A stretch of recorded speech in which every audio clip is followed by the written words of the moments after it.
everyone. I'm Raul, and honestly, it's hard to have a talk after Patrick and Holger. They raised the bar a lot. I will try to lower it a little bit.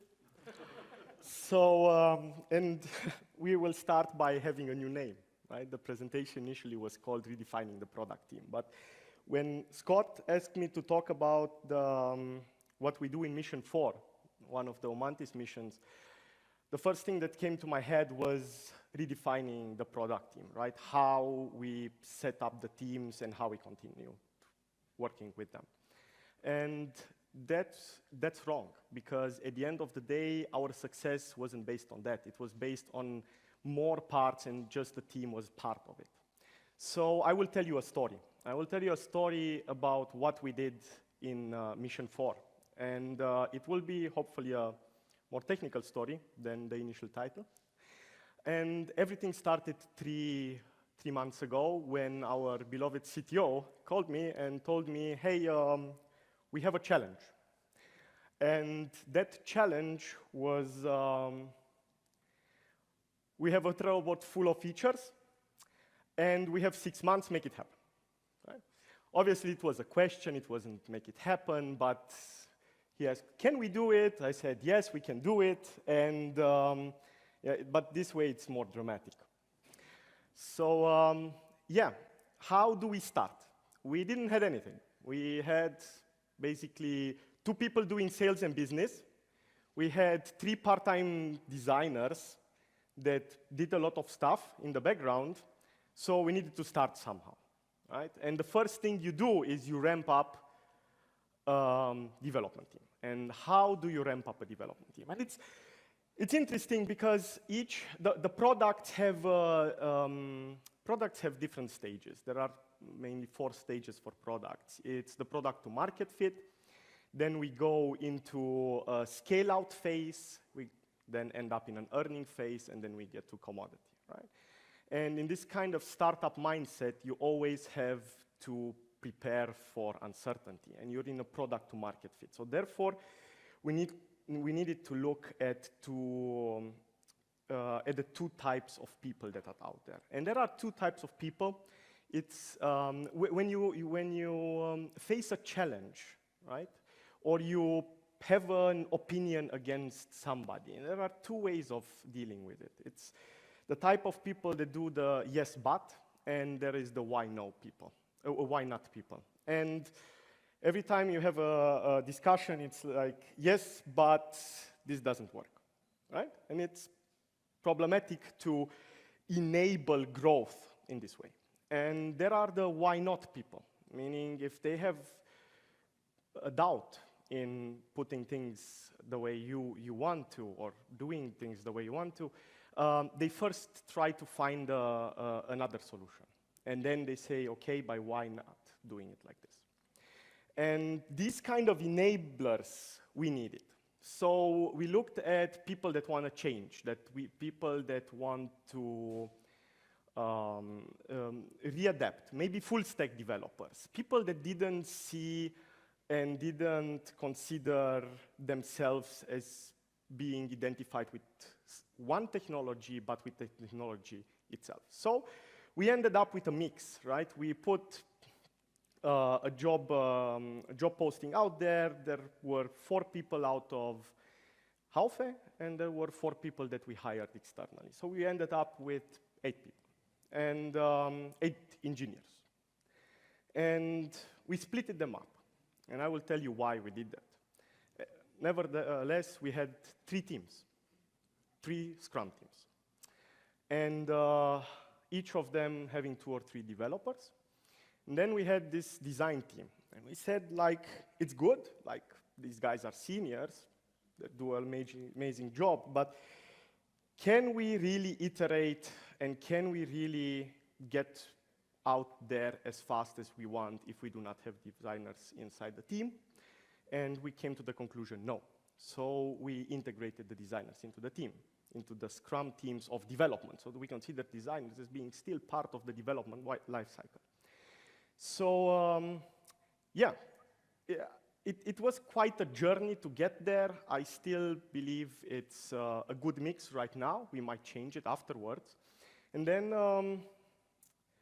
the next step was doing processes. And we went by a simple principle. Doing processes means, setting up a process means you need to do the right things easy and the wrong things hard. So basically, we had to set up something that allows us to build fast, fail faster, and just fix it in like a blink, right?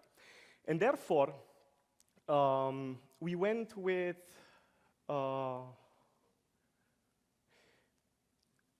idea of 3 weeks, meaning we saw the product team as being everybody that worked on that product, right? We have one product team, but we had multiple Scrum teams.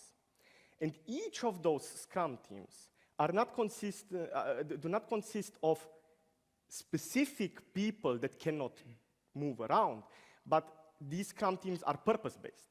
So being purpose-based, we had like an ideation sprint with the ideation Scrum team, right? And there were designers, there were developers, there were business people in them. And then once we had the ideation part, we went into the UX design sprint. And that was the next week, basically, where we took that and tried to wireframe something.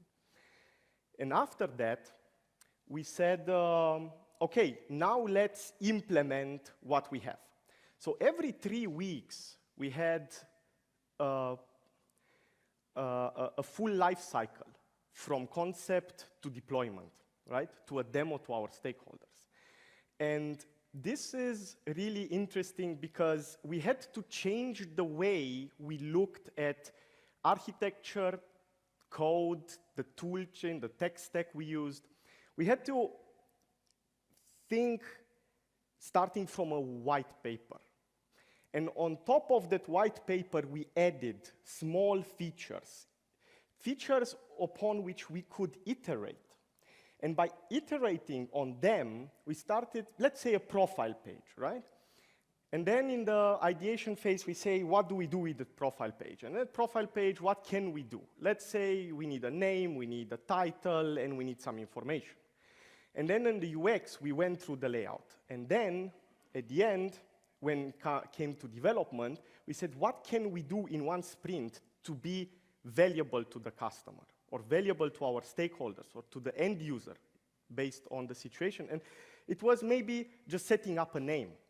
And setting up that name on an empty page and having a URL connect to that page and showing the right name, it was an achievement because in the background, you had to do the databases. You had to put a microservice or an API in place, right? You had to do the UI part. You had to build through a CI/CD pipeline that works and maybe tests things. So even though it was maybe a name there, we still had a lot of things behind it. So therefore, everything that we showed was fully functional, even though we showed little things, right? And this was possible because we saw technology in another way. And we said, my print, this thingy doesn't work as expected. Let's try it again. Yes, perfect. So we looked at technology in another way. We said that designers are using Sketch. There are not Sketch designers. We said that PMs and POs are using Jira, right? Or any other tool that I don't know about, and Trello. And they are not Trello guys, right? It's about the way you look at yourself as an engineer. It's about that you not see yourself as a Java developer. You do not see yourself as a Node developer. You see yourself as an engineer that uses technology as a tool to build value to the end customer. And this is important in order to be successful. There are so many startups that see the value proposition as being technology. And I don't say there are none that are like that, right? Like Google, right? Where the search engine is the UPS of Google. Nevertheless, most of the startups, and we are kind of a startup, see that see the value, or should see the value that they bring to the customer as being the UPS, and not the cool way of building. Nevertheless, we used some cool stuff, and I will show you what. So after having this, we said, fine, perfect. So what? And therefore, we said, let's keep it simple. 3 principles. And we go full and only AWS. That was kind of a, let's prove it can be done. It can be done. It's a pain in the ass, and I will show you why. Do not reinvent the wheel, right? There is always this kind of engineering mindset where you have a slider, and there is something that doesn't go right with the slider, and you say, I build another one. I definitely am able to build a better one. Instead of just saying, let's talk to somebody like PO or business and see if this is not good enough. And this is a really good introduction to a phrase that Bogdan, one of the team members from Mission 4, said once, and I keep stealing his quote. It's about good enough doesn't mean bad, right? So being good enough, it doesn't mean you compromise on quality. It means you compromise on over-engineering. And you say you do not need to overdo it because it's good enough and people will love to use it. And we do not manage stuff because we had 6 months, right? And when we had the other discussion, because I'm the other Raul, right, with the MMP and MVP part, and we said, like, we are talking about MVPs, and MVPs are really the way to go, but actually an MVP is something that you roll out to users that are not the final users, and then people are testing it, right, as beta users, and then you come back and you look at the results and change it. And this never happens because most of the companies never allow themselves to do this. And our MVP is the first version of the product, which is not an MVP, which is an MMP and V1 and YOLO. So at the end, we always work towards the first version of the product. So therefore, in order to finish it in 6 months, we said we do not manage stuff. So having these 3 principles, we said, yeah, perfect. We said, let's choose tech. And this is, I will talk a lot on this slide, because I do not have any other tech slides. So we said, what do we choose? And we chose, for example, trunk-based development. Why? Because it facilitates more senior people, and it helps iterate fast, right? We chose React. There is always the battle of the titans, right? I mean, React versus Angular, and we knew both, so how do you choose? And we chose based on the products that we liked. So we looked at a list of products and we said, okay, these are the products that use React and are more customer-facing, and these are the products that use Angular and more business-facing. So therefore, we saw this balance between B2C and B2B, so we choose React. So there are a lot of things that went easily. Why Node.js? We chose Node.js because of an easy thing that having one language that rules them all is easy, right? You can do end-to-end tests with Nightwatch. You can do, you can build your APIs with Express. You have Happy. You have a lot of other things that you can use, other frameworks that you can use. Nevertheless, you do not need to change language, even if you want to build a mobile application, right? You have React Native, and you have Native Script, and you have a lot of other tools. So then we said, good. How do we do the deployment of the front end? S3, right? Said S3 is the way to go. We build the front end, we have a static front end, and we put it on S3. And that was easy. Then we said, okay, we use everything out of AWS, so we do the DNS management. So we moved to Route 53. We used our DNS management system inside Route 53, so we could secure our APIs, and it was really, really easy, right? AWS has a key management where you can upload the SSL key. Basically, it creates for you a free SSL key. You can upload your own, or you use it from there, and it creates that one in like less than a minute, and you can secure your endpoints, right? And that was easy. So we tried to leverage as much as possible out of it. We said, how do we do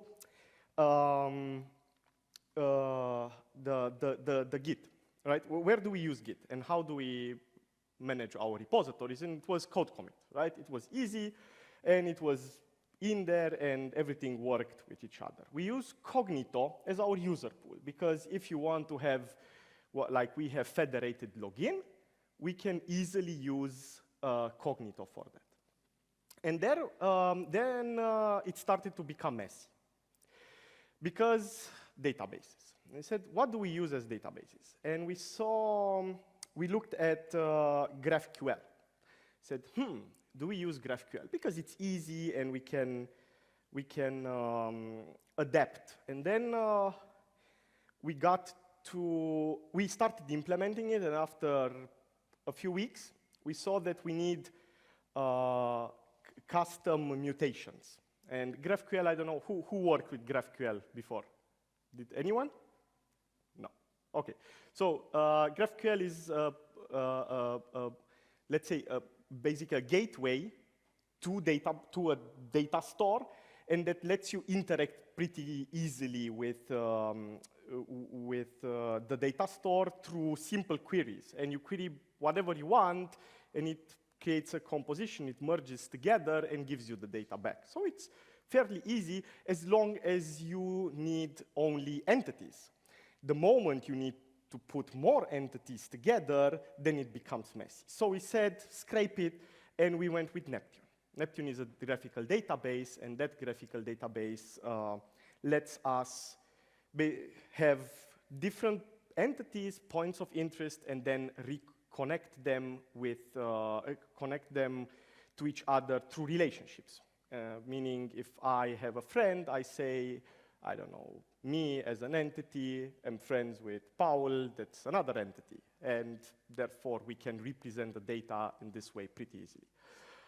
And then we came to the biggest, let's say, breakthrough. It's not a breakthrough necessarily, but it was an interesting way of handling the serverless architecture. Because what we do normally in serverless, and we say we do not manage servers, right? We have everything somewhere, and somebody's taking care of that, but we still have the function as a service part. And that function as a service part tells us by the handbook that we deploy in Lambda, the way we chose, we deploy a function in Lambda.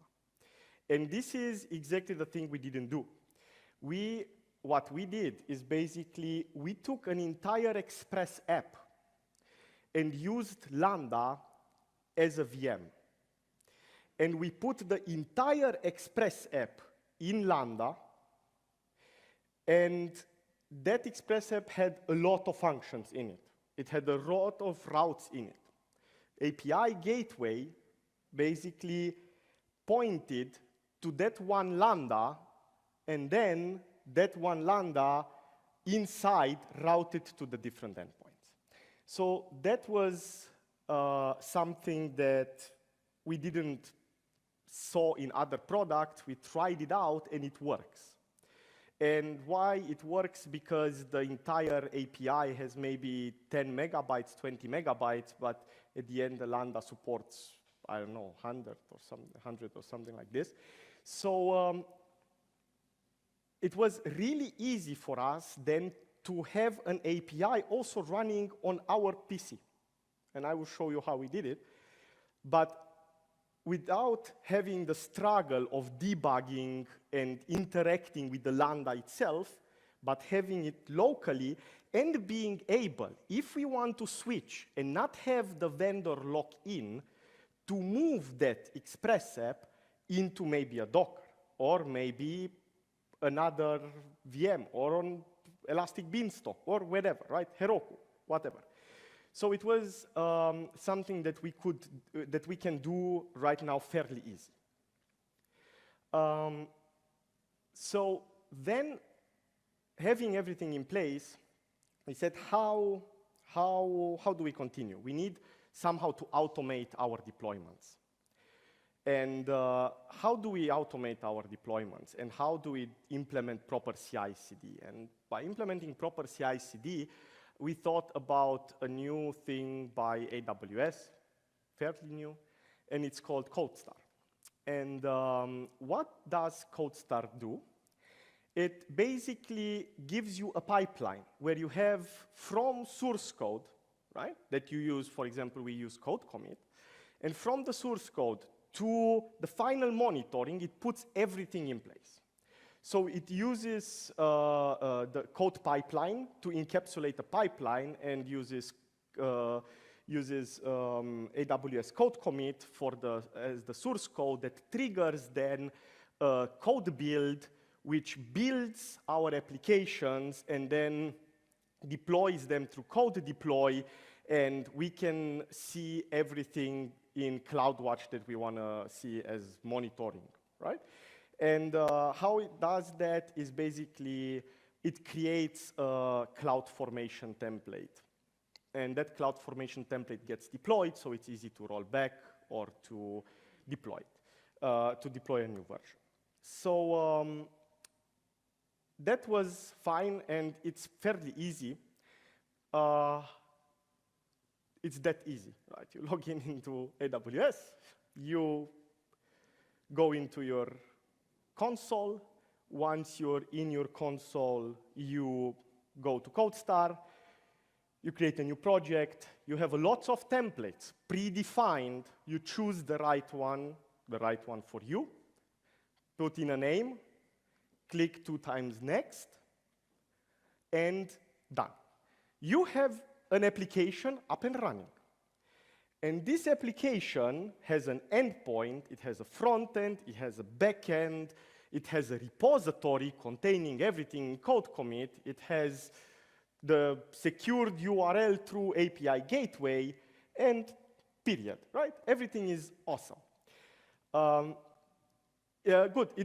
It ended up not being awesome, right? It ended up not being awesome because this is still fairly new for AWS, so we ended up having a ton of problems, right?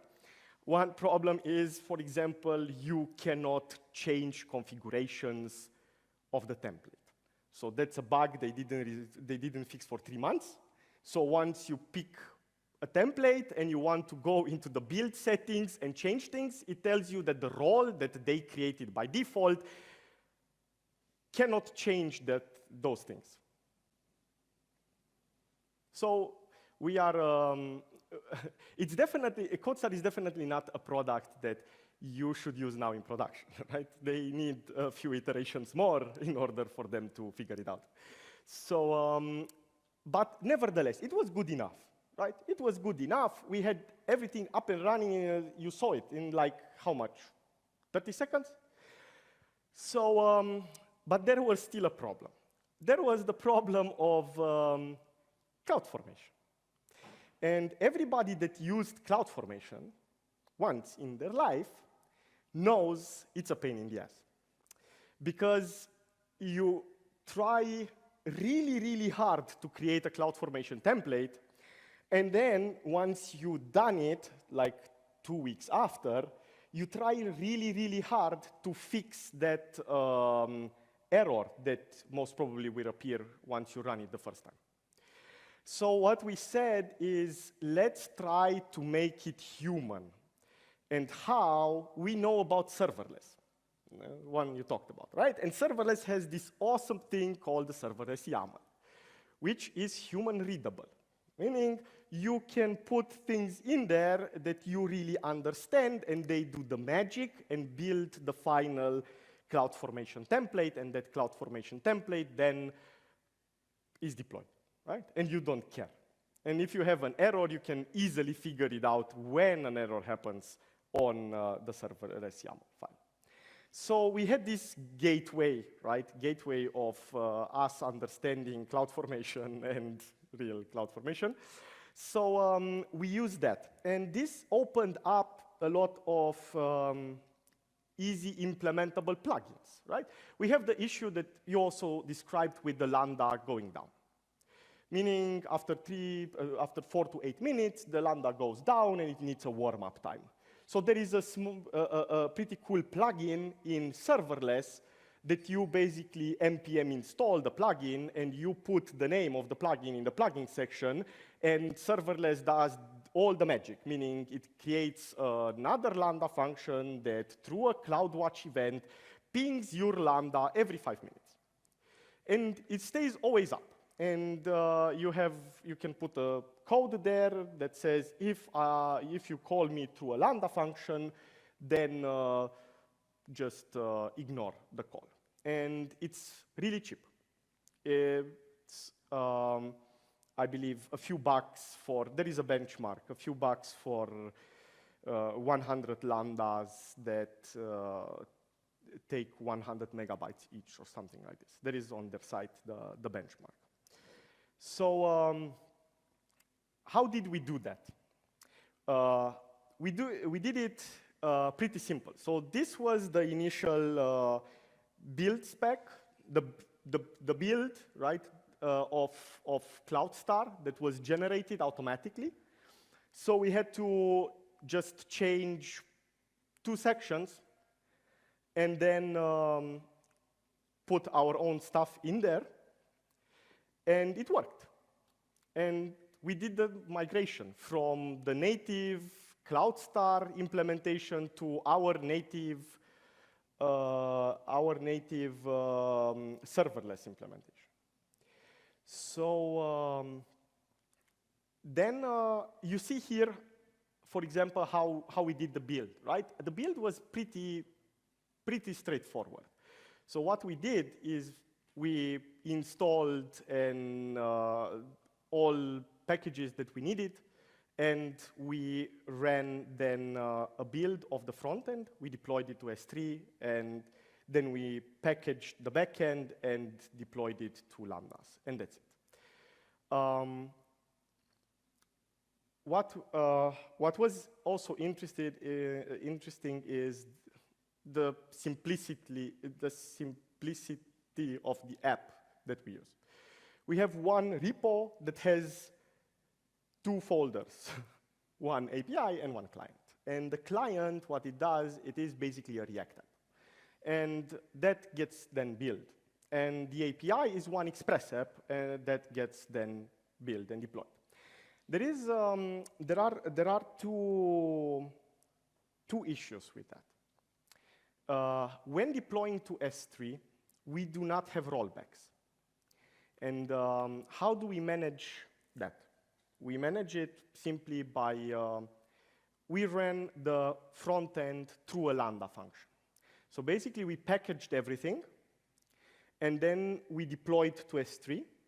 But the index HTML that points to that version of the front end, we ran through Lambdas. So therefore, we always could roll back the front end during development, during deployment, or after deployment easily. And that was one thing we didn't saw in other places or in other situations, but we found it pretty interesting. Another thing was, how do we work with the backend? Because the Lambdas are scary sometimes, right? You cannot debug them, you cannot run them locally. You have different issues that appear in a day-to-day development flow. And what we did is pretty simple. We decoupled the Express app from everything Lambda related. So we had one Express app, right, that has an app.js. And then we had 2 entry points, 2 loading mechanisms for that Express app. One that runs locally, our local GS, where we just run up the Express and create a local server, and one that runs in the cloud. And we use a plugin for that. So by that, we could actually run the APIs locally, debug them, be sure everything works, and then deploy it as a whole. And that was pretty, that enabled us to be pretty fast. And then we have one last thing, meaning the architecture that we have. So what we did from an architectural perspective, these are whiteboards, and I wanted to show you that we do not waste our time on doing PowerPoint presentation and Lucy chart thingies and diagrams. We try to sketch it, right? And it's the engineering way of doing it. So what you can get out of this, right, as the main value is we thought, when we saw a product, we thought about that product as being something component-based. We thought that microservices are not, it's a beginning, it's not the end goal. And there is another concept of micro UIs, where you basically can split out your UI into sub-UIs that you can deploy then and use independently. So therefore, what we did is we took the application and we split that in business components. And each component is totally separate from another component and works with, communicates through APIs, through contracts. So we had, for example, the profile component, which has its own database, its own UI, its own APIs, its own API through Wicked, right? And you could basically take that component as it is, as a whole, independent, and deploy it somewhere else. Or use it in another application. The relationship between the components we did through a JWT token that was put on the wildcard domain. So we started to see there is a pattern, right? And that was another iteration of the 3 months that we had so far, where we saw there are things that are usable by other missions and other projects, right? Products. And there are things that represent the value of your product. So we tried to split them. We said, whatever can be reused is a platform, and whatever is proprietary and represents our UPS is outside the platform. So therefore, we had all these, I believe, like there are 7 components, we have a little bit more. And each component was in either the platform account or the Mission 4 account. We have 2 separate AWS accounts. And by doing this and having a team own a component or more components, we prepared for scale. And that was our way of preparation for scale. This was our way of being able to integrate in the future with other systems. By having the teams of 2-3 people, right, in the Scrum teams, have to talk to each other through contracts. And even parts of the same, let's say, component, like the profile, we split. We said we can have one profile that is on a platform level and that everybody can use, personal data of people, but nevertheless, each of the components are on each of the projects can have different UIs. So we split it. So yeah, that was the whole thing that we did with the architecture. And as conclusions, we had these 5 things. To understand what kind of team you need. the moment you start a product or you take over a product at a certain moment in time, you need to understand where your product is in the product life cycle and have the right people for that moment in time. And you shouldn't be afraid to say at some point, maybe this team that brought the product to this level, right, to the earning phase, for example, might not be the right team afterwards. And it shouldn't be something that is wrong, right? It shouldn't be a wrong statement. It should be a statement that we own. Find the people that are the why not people, that are the enablers, and try never, regardless of what you do, to have people, engineers, product owners, scrum masters, whatever, that are always with this kind of yes, but, that always block any and every idea. Use technology as a tool, right?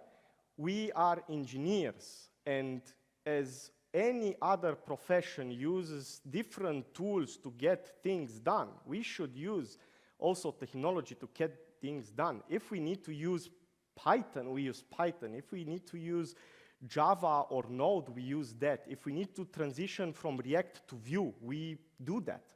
We shouldn't identify ourselves with the technology we use. We should identify ourselves with the products we build. Good enough doesn't mean bad. There is this urge to over-engineer things. You always try to be better and better, and it's not necessarily wrong, right? But there is a limit where you say, this is good enough to give the value that I want, right? And once you start over-engineering, you lose time and implicit value to the customer, right? And then, when in doubt, consider the risk of being wrong. I had once a decision to take regarding an architectural issue, and I asked advice. And that person, that should not be named, told me, I don't know, but consider if you fuck up and you need to change it, how can you do this? And what would be the lowest amount of effort from the two choices to get back on track? So then I understood that whenever we are faced with a decision, we should think about what is the cost of being wrong. Let's assume by default I'm wrong. What do I need to invest once shit hits the fan to get back on track? And the lowest cost, that should be your choice. So, thank you. That was it. We have, thanks, 4 questions.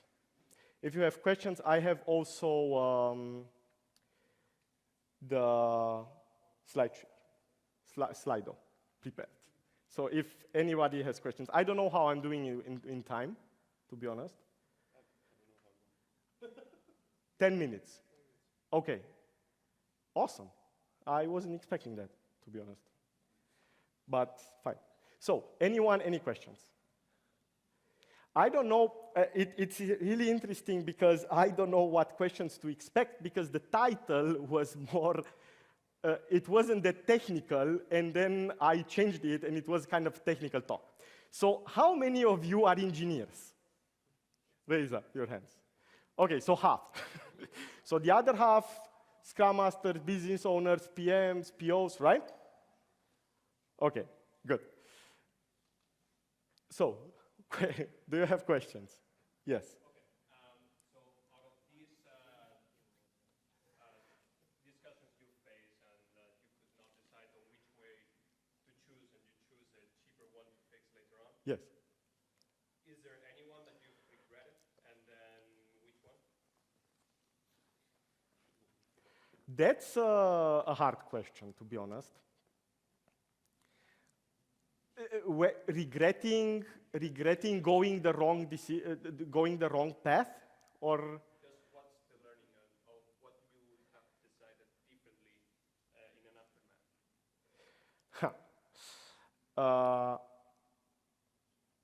what the biggest mistake, let's say, we did, right, was we had another split. I didn't show you that because it was overwhelming. We had another split because we said, like, we went by the principles, however you represent the data when you talk about data, this is the way you should represent it in your store, right? So if you talk about, let's say, attendees, and you say, John attended 2 talks and Mike attended 3 talks, it's kind of a table view, so you should use a relational database, right? If you talk about another kind of, let's say, I don't know, we are friends, and I know another person that knows another person, we show it as a graph. So what we started, we said, oh, our application shows everything as a graph. Everything is related to everything. So we use Neptune for everything. And we ended up with a huge database, a monolith that we could not split in components.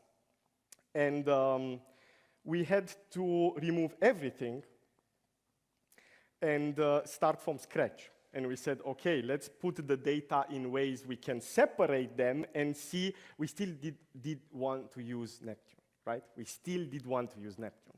But nevertheless, we used it for a totally another reason, right? So that was painful because we had like almost 2 weeks of redoing everything. So don't you risk losing the scope of the product? If you keep adding for needs, platform becomes, yes, you do. But it depends, what is the scope of the product? The scope of the product is, at the end, to have something to give to the user.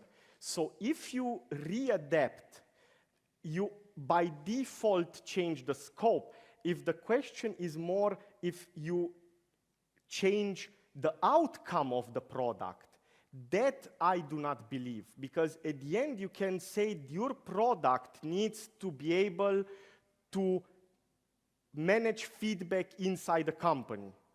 But how you do it and how you break out this major epic into smaller chunks, that by default you should be able in an agile world to readapt.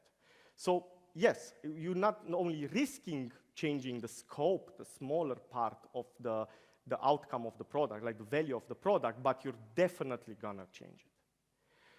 What kind of product did you build? Oh God. So there is the product itself. Demo. It's not working because of the new landing zone. So what we did, it is live. I mean, we have a URL, we have everything, we have the app-dev.fleet.com.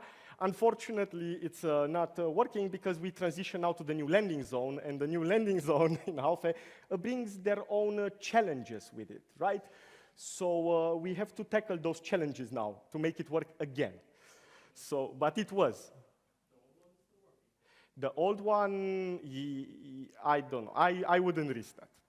So what we did is the product we built is basically a tool where you, as a VC, can manage your portfolio.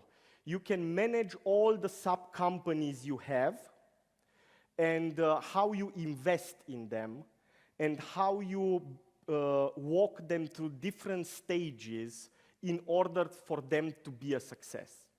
There is also a book written by our business guys called The Fleet Model, which shows that different companies should have kind of a fleet model where you start with a slipway and go to a raft model, and at the end you have a cruise ship, and that cruise ship represents like one of your core businesses inside your company, right? But you should have, nevertheless, a lot of smaller initiatives. And by having a tool of managing those and seeing where you have investments and how your investments end up at the end, this is really valuable, especially for C-levels and VCs. So that's the product. You said you picked things out of the box as the deadline was very close. Weren't you afraid that the process of learning how to use the tools will slow you? Yeah, sure. I mean, when we picked those things up, we picked them based on how easy is it to use it. I mean, we picked CodeStar, and then after a day, we saw we cannot handle CloudFormation, so let's find another thing, serverless. Perfect, right? I mean, yes, we had always these kind of small comparisons down the road, right, during our development, where we saw, like, we can use 3 different tools to do the same thing. Let's invest half an hour in those 3 things. And whoever, right, or for which tool we get more knowledge in half an hour, that one we will use. Cool. If no other questions, I don't have time anyway. Thank you. Thanks a lot, and have a great tech day.